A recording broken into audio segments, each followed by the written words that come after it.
ताज्या घडामोडींसाठी आरके न्यूजच्या YouTube चॅनेलला सबस्क्राइब करा आणि बेल आयकॉनला क्लिक करायला विसरू नका। शेतकऱ्यांनी यांना कैवडती सुद्धा घेतली। संजय पवारांनी थेट उत्तर कसं आहे बघा, कावळ्या शापानं काय मरत नसते। खुट्टावर जे कावळे ना काव काव करायला काही लागत नाही।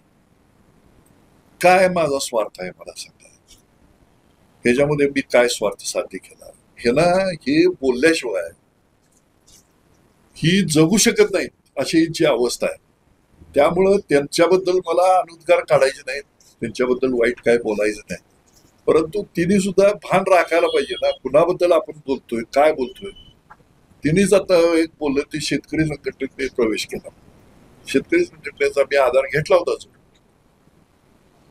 राजू शेट्टींची चळवळ ही जोरात होती। त्यामुळे मी ज्या वेळेला काँग्रेसमध्ये उभा राहिलो होतो त्यावेळेला शिवसेनेला 3000 मतं पडली होती शिवसेनेच्या उमेदवार। आमचे शत्रू हे बलाढ्य होते, 4 कारखाने माझ्या विरुद्ध होते, म्हणजे बिद्री, मंडलिक, राजेसाहेबांचा, तो ह्याचा संताजी नव्हता त्यावेळेला, आजरा कारखाना आणि हा आपला नलवडे कारखाना, हे सगळे कारखाने माझ्या विरोधात होते।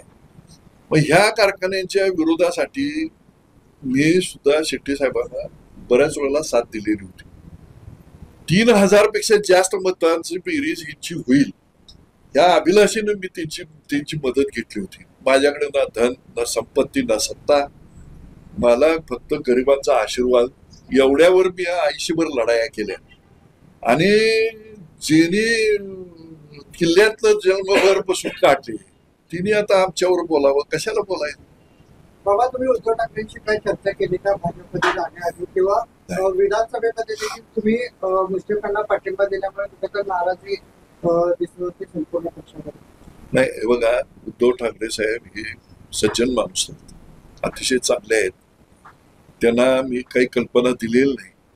आणि म्हणजे जाऊन काय सांगायचं, हे मलाही अडचण होती, त्यामुळे मी साहेबांना काय बोललेलं नाही। मला अपेक्षा होती की त्याच वेळेला काहीतरी ऍक्शन होईल, पण मी कुठल्या पदावर वगैरे नसल्यामुळं मला माझ्यावर कुठली ऍक्शन घेतली नसावी तिने, त्याबद्दलही मी आभारी आहे त्यांचा। पण त्यांच्याविषयी काही वाईट कुणाचा द्वेष, कुणाला कमी लेखून असा नाही। एक जो प्रवाह चाललाय which is leading the country म्हणजे टुवर्ड्स प्रोग्रेस, इकडं आपण वाटतंय भागीदारी करायची, एवढ्या उद्देशानं मी हे केलंय। आणि आमच्या कार्यकर्त्यांना सुद्धा खूप चांगले दिवस येतील अशी मी या गोष्टीचा मी आशावादी आहे।